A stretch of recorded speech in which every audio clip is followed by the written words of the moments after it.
Hi, Dr. Bien here. Nandito tayo sa Quezon City branch. Nakangiti ako kasi kaklase ko to eh. All the way from high school. Talino to eh. Manila Science High School. Graduate yan eh. Anong section mo nung first year? First year, Oh, Labouche. Lavoisier. Galileo ata ako. Hanggang pa sa kabilang doon. Anyway, puro mga scientists ang sections namin noon sa Manila Science. Ang pangalan niya si Freud, no? Parang French o German.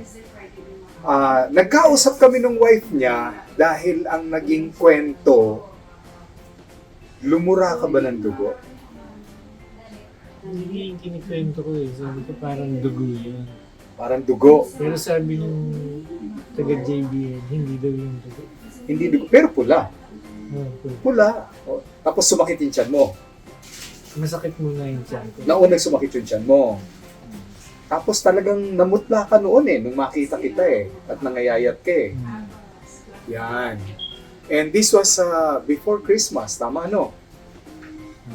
Na-ospital si Freud sa Pampanga ba? O sa Pampanga?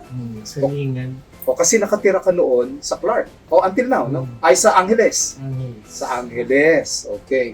Well anyway, ang naging diagnosis sa kanya doon is bleeding peptic ulcer. And of course, may mga minanage tayo sa kanya, ipinasok sa hospital, at nasa lina ng dugo eh. Nakailang bags ka? 5. Wow, ang dami nun ha. Ang dami. Nagbigay ng mga pang-control ng bleeding, nagbigay din ng pang-control ng problem sa kanyang sikmura, at nagbigay din tayo ng something that I think will eradicate yung H. pylori. Isang uri ng mikrobyo yun eh, na nagiging dahilan ng pagdurugo ng ulcer. Kaya yung tanong mo kanina sa akin eh, babalik ba? Ako maulit kasi. More likely hindi na. Kasi kung napatay na natin yung mikrobyo na H. pylori, baka hindi na bumalik. As long as makontrol na yung diet mo. Dati bagsak ang ano ni Freud, hemoglobin, hematocrit. Ang diagnosis sa kanya, anemia, secondary to upper GI bleeding. Peptic ulcer disease. Yan. Pero right now, normal na eh, no?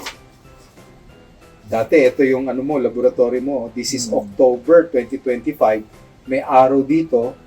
Hemoglobin niya is only 97 versus a normal of 120. Layo, no? Pero right now, after ilang months tayo, ang hemoglobin ni Freud ay, basa mo ba? 135. 135 na versus a normal of 120. So actually, it's good. So H. pylori can be controlled and peptic ulcer can be controlled with proper lifestyle. Ngayon, may bago kaming aalagaan.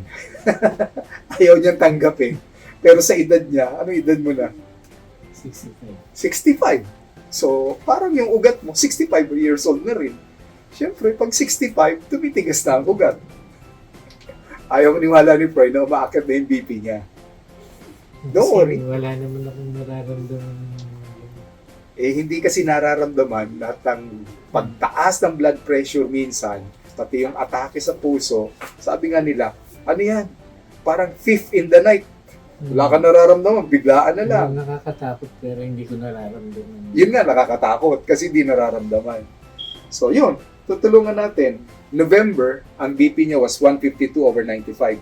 Taas na yun. At kanina, 140/100. Taas na yun. Pag twice nakita namin na lampas siya ng 140/90, then we consider it hypertension na. So, tulungan, gamutin. Mag-trial tayo ng 1-month medication. 1 month lang. Okay? O, sige. O, batiin mo yung mga taga-Masay. Pakabait kayo. Pakabait kayo.